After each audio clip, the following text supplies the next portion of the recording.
Good morning, everyone. Welcome to Nashville, welcome to SIR, and welcome to the Innovation Theater.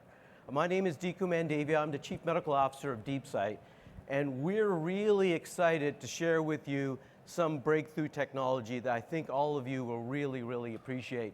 So the title of this session is basically Breakthrough Imaging Guidance for IR and IO, Redefining Device Tracking and Introducing Micro-Ultrasound on IR Devices. It's a complicated title to say. We're going to show you some things that will really be fascinating that will improve all of your IR procedures. So at DeepSight, we've been on a mission to really improve visualization. And everything in IR is about visualization. And we looked at this methodologically and said, if you're going to improve visualization into the human body, where would you start? You'd start with the needle. You would start into the entry point, the gateway to all of your procedures. We're going to use that as a gateway, and you think about the needle has not changed for about 200 years. That needle on the right-hand side is from the Civil War. And that conventional needle, a hollow piece of metal, really hasn't changed a whole lot. And a lot of physicians, and think about physicians broadly, multiple specialties, have trouble guiding needles, even with ultrasound, of course, because no good solutions have really existed. So we knew if we're going to really make a dent and have some progress in this, we had to disrupt this. We had to build and define a new smart needle. We're going to take that conventional needle and make a smart needle, but we felt we needed to do more, because it's not just the needle. It's the guide wire. It's the catheter. It's all of the instruments, and that's what we did. So we have gone on a journey, and we have now developed smart instruments. So the instruments, unfortunately, you're using today do not have enough sensing. They do not have enough visualization. Of course, you have a lot of other tools that you use. What we've built is a transformational smart instrument with image guidance. So what does that mean exactly? We're going to give you trajectory guidance for planning. We're going to give you real-time tip tracking through the entire procedure deep in the body. And you don't have to be an expert in ultrasound. You can be a novice, and you're easily going to see where your needle tip is, the business end of the needle. Furthermore, as an industry first, we're going to give you an anatomical ultrasound view from the tip of the needle. That's right, you heard me right. We're going to give you an ultrasound view from the tip of the needle, tip of the guide wire, or the tip of the catheter. How do we do this? We do this with a breakthrough sensor. It's ultrasound in nature, it's an acoustic sensor, but it's microscopic. It's only 50 microns, less than a human hair. And it's inert, it's non-electrical, and guess what? It's omnidirectional. So you could put a transducer down and you can see it in every plane. And it's going to light up like a green dot on your screen. It allows freehand workflow, because we know that that's what clinicians want. It's impervious to heat and cold. Why is that relevant? Many of you do ablation. So we already know from work we're going to talk about that it's going to be really valuable in guiding your ablation. And finally, it's a low-cost disposable. And by the way, it doesn't require external tracking either, or any fiducials. So it's really going to transform the way you're going to do a lot of procedures. So NeedleVue sensor technology, you see the picture in the center, you see this green dot. That's what you're going to see. It could be deep in the body, needle, guide wire, catheter. You will always have visualization. The sensor, as I mentioned, is microscopic. On the top right, you see a needle, and the sensor is so tiny you can barely see it. That's our acoustic sensor in. And we're going to give you, as I mentioned, an ultrasound view from that sensor. And that's really a game changer. We're going to hear this morning about how that can help us in IR and IO. How do you do this? Well, there's been a lot of attempts at this. And I've been part of that journey of attempts, and I'll frankly say we're not successful. All the current solutions are somewhat kludgy. They don't really work that well. And to do this right, you have to build an integrated system. That's imaging, plus the smart instrument, plus advanced software. And you need to put it in an integrated system so it all works together. And that's what we did. So our NeedleVue cart will have advanced ultrasound. It's going to have the instruments that you need, the needles, stylets, catheters, et cetera, and it's going to have advanced software, including AI, to help guide you in your procedure. So, we've been studying this a lot. We're going through the FDA, and we just returned from ERCAT in France. ERCAT is one of the largest surgical institutes in Europe where we did our animal testing. And so what you're seeing here is NeedleVue as we're entering into the gallbladder. And you can see it's hard to see the shaft of the needle, but you always see the tip. You always see the tip. And what you're seeing also when you see those horizontal bars, that gives you some sort of feedback you're slightly off plane. But when you see the green dot, you're completely in plane. And this is a liver biopsy. Again, this is on a swine model, and you can clearly see the tip as we're advancing here. And we did, in this model, we did over 90 needle sticks, part of the FDA submission, every organ, every physiological condition. The sensor shows up beautifully. And that's exactly what you want to be able to see this at all times. And one of the things that comes up a lot when we talk to clinicians, they say, I've used echogenic needles, and that's great. So we did a head-to-head with echogenic needles. And on the right-hand side, you can see little areas that you can see maybe the tip of the needle. And that is an echogenic needle, deep into the liver. And by the way, this is a pretty easy liver to image. What we did is we put our sensor down the shaft of that needle, and it lit up amazingly. As you can see clearly where the needle tip is. When we compared it to the echogenic, it was unclear. So, visualization and accuracy and confidence is everything in procedural medicine. So here's the really exciting part, which I think is a game changer that we're exploring, and we'd love to hear your feedback on where you think this could play a role in any of your procedures. This is the view from the tip of the needle. So this is in a phantom model, and you can see on the left-hand side, you see the tip going down, you can see the green dot. But on the right-hand side is actually what's right in front of the needle. This is a view from the cockpit, basically. And so you think about the procedures that you're doing, where would this be helpful? And we're going to talk about that this morning. So it's really exciting work. So we do a lot of testing and a lot of research ourselves, but it's really important when we build devices that we have quality work, that we have really good accuracy in what we're building, and we choose our partners carefully. And I'm really proud to say the team at NIH, including Dr. Letitia Sassenti, Dr. Brad Knox, I know he's here as well. I'm going to acknowledge the full team. They've been phenomenal. They've been working with DeepSight technology in their lab. And this is obviously a crack team that have looked at a lot of different technologies, and they were obviously very intrigued what they saw, and they said, let's examine it, and let's look at it scientifically, and so let's see what they've done. And they have actually already submitted a couple of abstracts that are going in for an international meeting. Publications are pending, but I'll give you the headline. They've looked at our accuracy. That's one of the first things you're going to say. Is this believable? Yes or no? The answer is yes, it's completely believable. We're accurate down to 1.39 millimeters, completely within a clinical range that's really relevant. That was done by them. And then they also looked at the role in ablation. Obviously, we talked about a lot of you may be doing ablation. You want to know where your tip is. You lose everything with the ablation cloud. They examined it, and they felt that it was highly feasible to use for ablation. So this is sort of breaking news. Keep track of on our website. We'll tell you as the publications come, but we felt it was really important to acknowledge the team that's been doing the work and share the headline with you. So I'm going to invite up here Dr. Jennifer Young and Dr. Megan Clark. They're going to talk about the future. What could the future of IR and IO look like with a novel sensor? Take it away. Thank you. Good morning, everyone. I'm Dr. Jenny Young. I'm an interventional radiologist, and I'm also a medical advisor for DeepSight.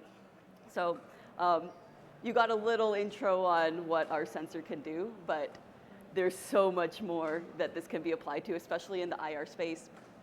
And basically, your imagination is the limit. When you have a 50 micron sensor that is flexible, easy to manufacture, and can go on any device, basically, whatever you can imagine can be.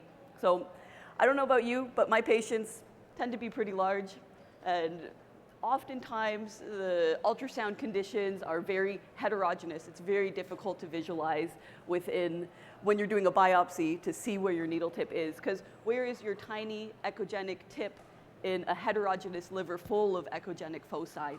It's very easy to get lost, especially if you're going intercostal in weird window and you just are coming in at a strange angle where you don't have very good ultrasound incidence. And so when we have NeedleVue and OnPoint, we can know where the tip of our needle is at all times from any transducer. And so here's an example of a biopsy I did just recently. And you can't see anything, right? Like, where is my needle here? You know, maybe, is it that foci? I thought it was. And so I went ahead and did my biopsy. I'm trying to biopsy this occult gallbladder mass that's invading into the liver.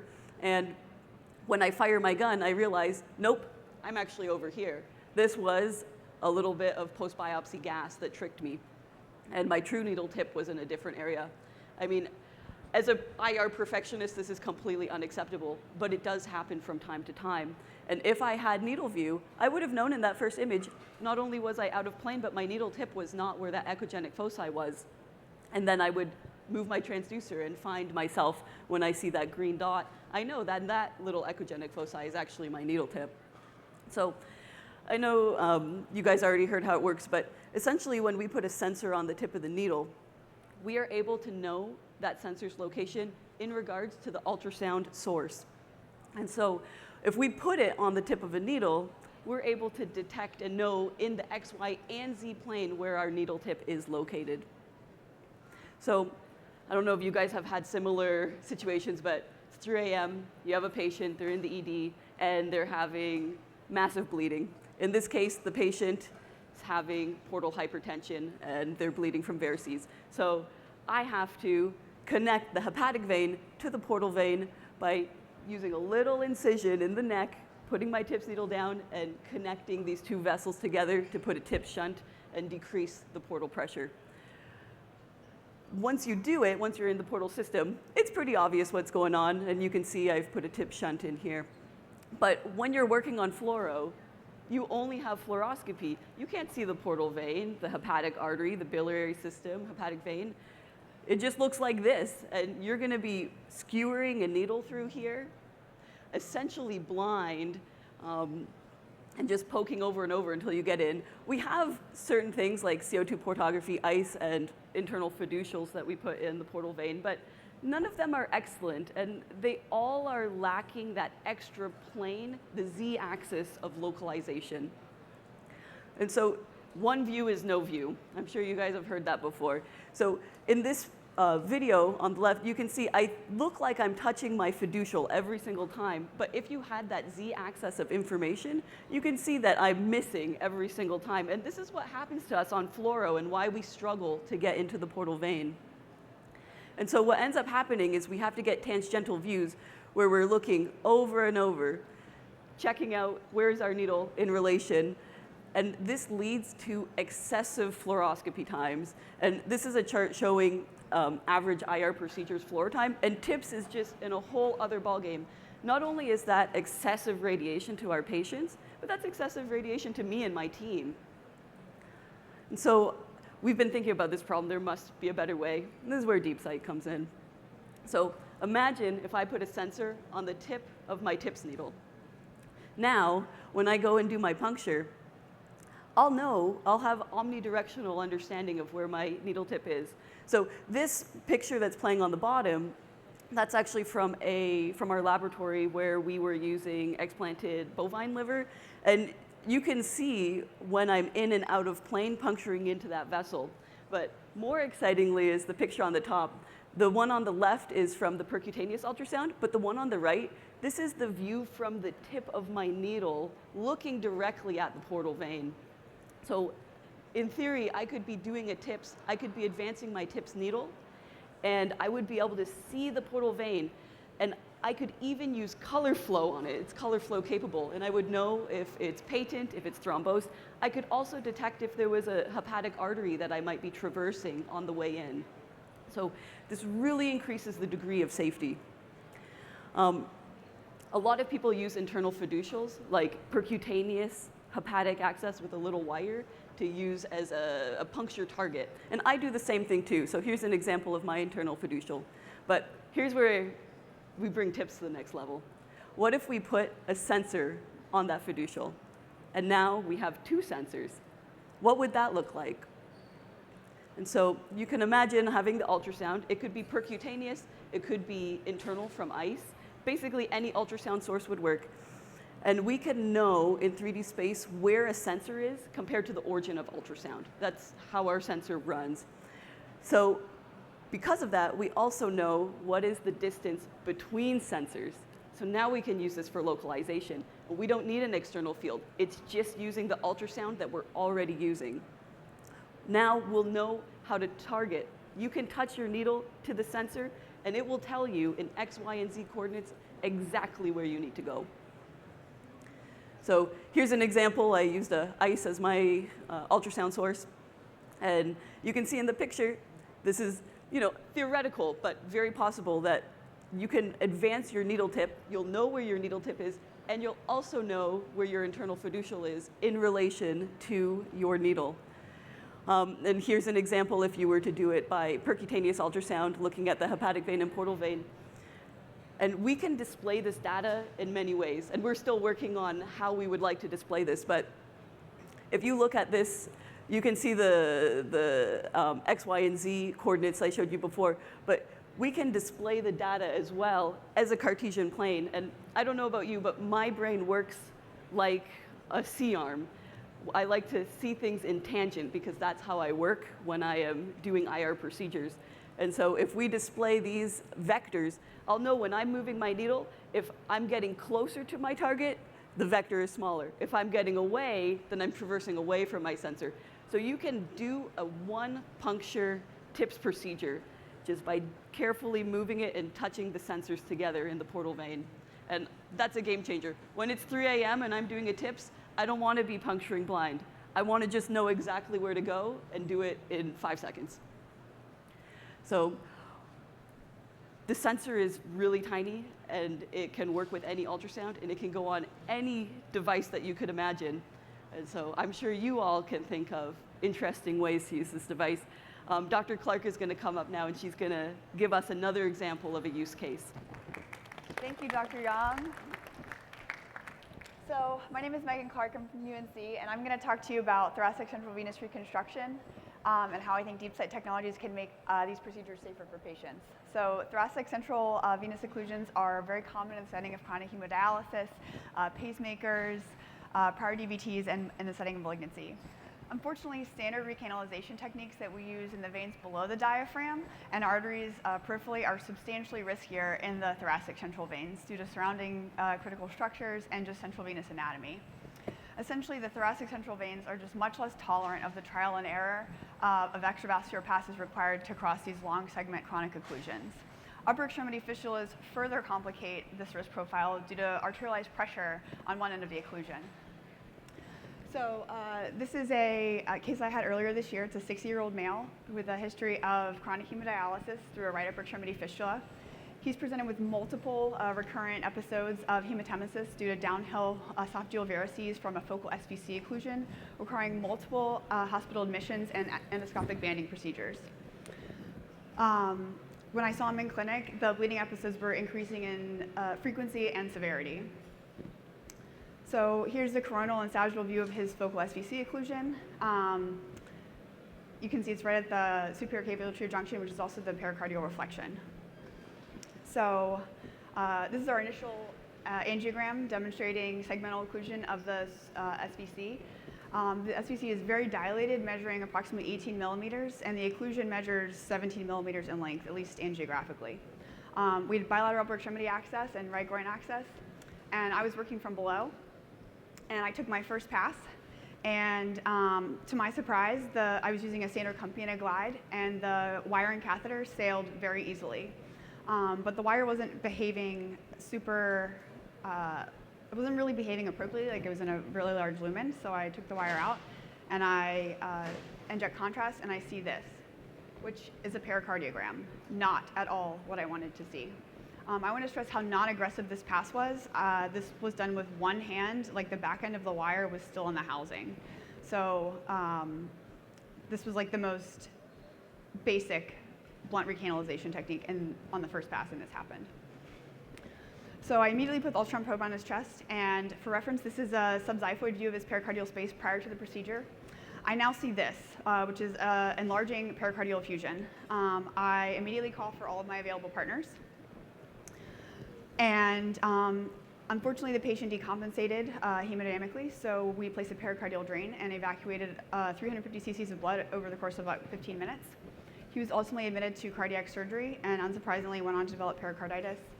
For the severity of his complication, he did pretty well, but he required a hospital admission, an ICU stay, a procedure he wasn't planning on having, and then he had to come back on another day later on after he healed from all of this to get his originally intended procedure. So I bring him back, and this is take 2. Having learned a few things from my last case, I had my anesthesia colleagues monitor the pericardial space with TEE from the very beginning of the procedure. We have a wire from above parked in the SVC to use as a fluoroscopic target, and from below I tried across with a smaller wire and a crossing catheter. And on the left we see here that things look like they're pretty lined up, and I take a pass with the wire and the catheter, and from one view it looks like the catheters are overlapping, and then you see in the picture on the right, this is a different obliquity, and you can see that this is not at all my intended trajectory, and they are in fact not anywhere close to each other. So I pull the wire and the catheter back, and I inject contrast again, and I see this, which is another pericardiogram. Fortunately, his pericardial space was actually a little scarred from the pericarditis, so although he developed a little bit of hemopericardium, it stabilized very quickly, and he was hemodynamically unchanged. So in light of this, we elected to keep going. However, we pivoted to a sharp recanalization technique since his lesion had proven to be very high risk of pericardial injury with relatively non-aggressive recanalization techniques. So we used a Fogarty balloon from above in the SVC as an angiographic target for a sharp recanalization from below, which is the safer trajectory. So here's a rotational fluoroscopic clip of us trying to make sure everything is lined up, demonstrating the limitations of conventional fluoroscopy when connecting 3D structures using a 2D image. So we have our long tuba in position. We check again to make sure everything's lined up with rotational fluoroscopy. This time everything looks okay with the needle pointed kind of between the Fogarty balloon and the SVC adjacent to it, and the wire and the SVC adjacent to it. So this is our first pass, which is, if you've never done this, it's terrifying to just shove a needle through the chest. Although it's technically image guided, this feels very blind at the time that you're doing it. Luckily, our wire sails, and this time it's clearly in a vein, and we establish through and through access and progress to serial angioplasty. You start with 4 millimeters, and by the time we took the 8 millimeter balloon down, our anesthesia colleagues noticed that they had his pericardial effusion was beginning to enlarge. And so prior to this, we planned on placing a venous stent, which are bare metal self-expanding stents. However, in light of his enlarging pericardial effusion, we had to pivot. So we ended up placing an 11 millimeter VBX, which is the largest VBX made. They can be post-dilated to 16, so we did that. If you remember, his SVC measured 18 millimeters from the beginning, so this is very undersized relative to his native SVC. This is our completion angiogram, which demonstrates widely patent SVC without angiographic evidence of extravasation into the pericardial space. His hemopericardium remains stable on TEE, and we admitted him overnight for observation in light of the intra-procedural events, but he was discharged the next day without further issue. So if sharp recanalization techniques were safer, I would have had a much lower threshold to start with a sharp approach, especially in cases like this, where the location and morphology of the lesion is so high risk. On-point ultrasound image from the tip of the needle will enable us to make us more informed passes in the mediastinum. Sensors in the Chiba needle and one of the wires in the SVC they could use NeedleVue tracking to optimize and continuously monitor our trajectory in 3D during our short passes. Presently, we have to use rotational fluoroscopy, which is very cumbersome and not really practical. And so with the combination of these two technologies could elevate this procedure from what is really an image-inspired procedure to a truly image-guided procedure. So I'd like to introduce one of my colleagues, Dr. Nima Kakabi. He's going to moderate a brief Q&A for us. Oh, yeah. Yes.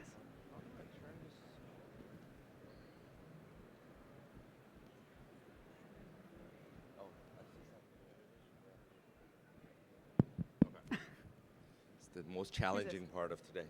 Need a sensor on that. Yes. Well, this was great. Thank you.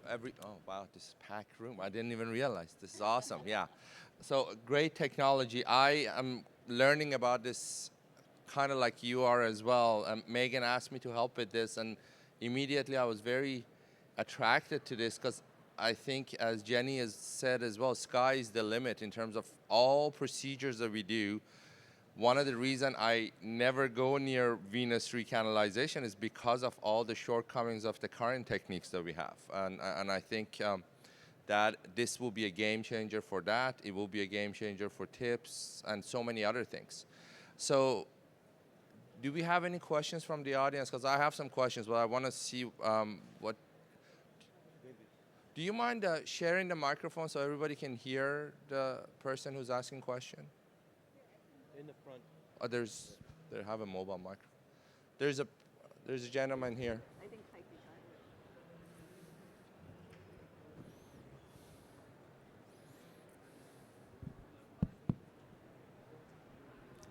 I think I'm just curious about how the device is fixed. It seemed from the presentation was implied this could be attached to multiple devices.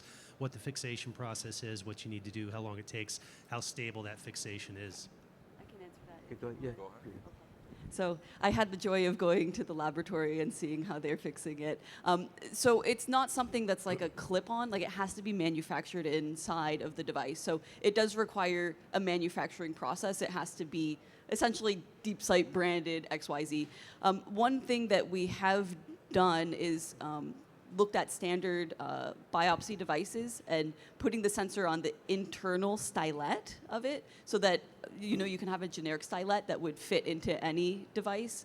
But the sensor itself is really easy to put on something, but it does need to be manufactured that way. So it's not a clip-on device. Any other question? Don't be shy. Oh, he's got another Okay. question. I mean, I guess what everyone's wondering is where you are on the FDA process here.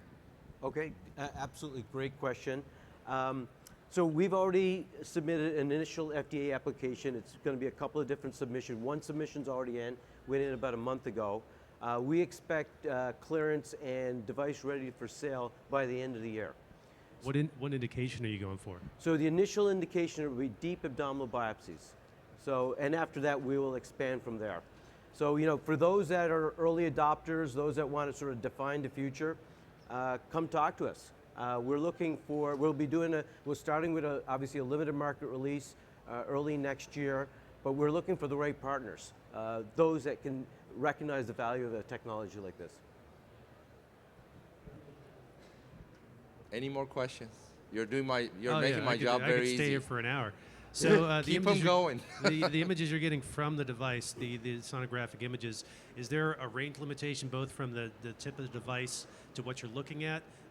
What frequency spectrum are you using? I don't know if these are proprietary secrets or anything. And what are the limitations in terms of range? You said there's no tracking device, but how are those images getting back from the tip of the needle? Do you want me to You answer go it? ahead. Yeah. Okay.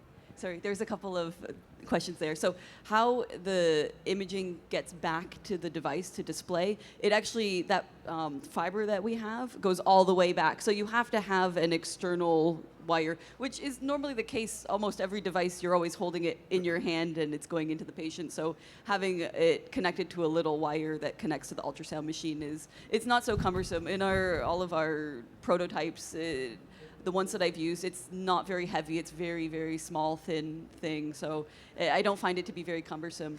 What was your other question? I mean, I'm curious about the specifics of the physics, but I'm not that right, curious. I'm the also curious frequencies. from. Yeah. So it basically works on any frequency. So that's why we are saying that we can work with any type of transducer, because it's not frequency specific. It's a very slick. People that are very smart figured out a really interesting sensor. And is this integrated to a lot of other, like, is this a module you purchase for your existing ultrasound equipment? Is this a dedicated ultrasound device that you're using to visualize? Yes and no. So it can work with any transducer, but it still needs the software to interpret that data. So you need to have either our DeepSight ultrasound, which we are making, and you can put your own probes on it, or I don't know if in the future we're going to be having a software upgrade or a package that you can buy with other ultrasound vendors. We haven't gotten that far yet, but it does need software in order to interpret the data. Yeah, so initially we'll be launching with our own device, the one I showed you on the photo.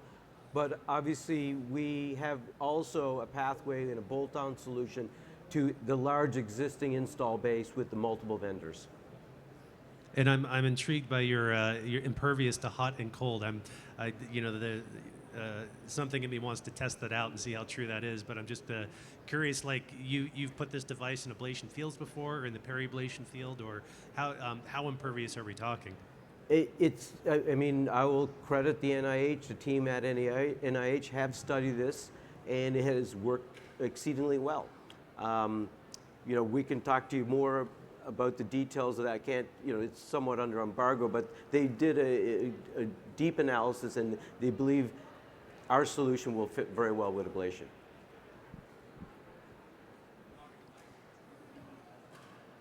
Oh, there's one. Another One question in at the the back. back. Yeah.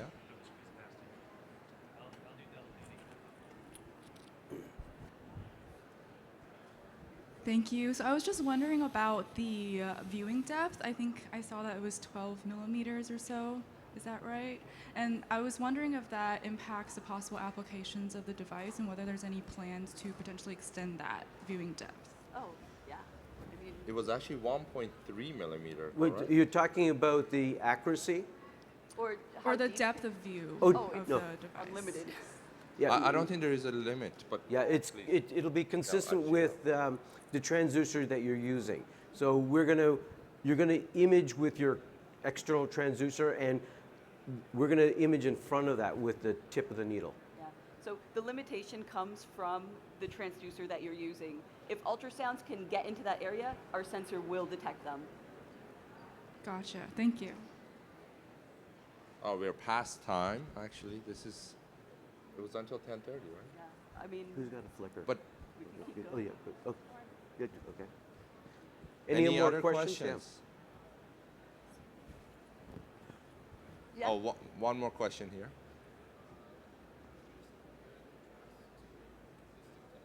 Oh, this is yours. Sure. Okay. Yeah. Would you like me to take that? Yeah, so the question was, how is it compared to existing technology like electromagnetic tracking is one of them that comes to my mind, but was there any other technology that you were thinking about? PerkyNav is the only one that I have Yes. experience with personally, but Yeah. any other ones you guys are aware of? Okay, so I can answer this because 2 or 3 years ago, I bought a needle localization targeting software package with my ultrasound that worked with an external electromagnetic field, and I found it to be very troublesome. Especially, I was using it in an ablation case, and they only had it on trocars. And so if I was using, let's say, a 17 gauge cryoablation needle, I would have to upsize to like a 15 or 4, and then they don't have every size available. So I end up using a really big trocar, bigger than I'd want to be putting in the liver, that I could use as a coaxial technique to put my probes in. So one, I didn't like that because it was very limited in what kind of trocars I could use, and it was only trocars that were available. But then when I would move my patient in and out of the CT scan, they would be moving within the magnetic field, because the magnetic field it could either be stationary on a stand, or I'd put it on the table of the CT scanner. And so you would get so much interference, and then you would lose the it requires like line of sight essentially in order to have that communication. There's a lot of latency. The signal is dropping a lot. And so I didn't like that and I stopped using it even though I bought this package. And so ours is different because you're using ultrasound, and if ultrasounds are in the environment that you're imaging, which they are because you're imaging it, then it just directly sends the signal back because it's through a wire. There's no drop-in signal. There's no need for line of sight. There's no anything that could distort a field because it doesn't use any external sensors. It is literally just the tip of the needle, which is in your environment. And so I find it to be highly reliable and very sensitive. When you just move a little bit, it's tracking it so accurately. It feels really natural. And I do recommend anyone who wants to play with it, come to our booth. It's right over there. It's pretty close to here. DeepSight, it's a blue kind of triangle shape tower. And you can see it for yourself and see how it acts. You'll find it to be very sensitive and receptive to your movements. Did that answer your question? Yes, thank you. Okay. All right. That was great. Thank you, everybody. All right, thank you. I'm going to wrap it up here. Thank you all for coming. I'm really impressed. Day one, we had a full house here. Our booth is literally 50 feet in that direction. Booth 1221. I'm sure you have other questions. You want to see the technology yourself? Come on over. Thank you very much.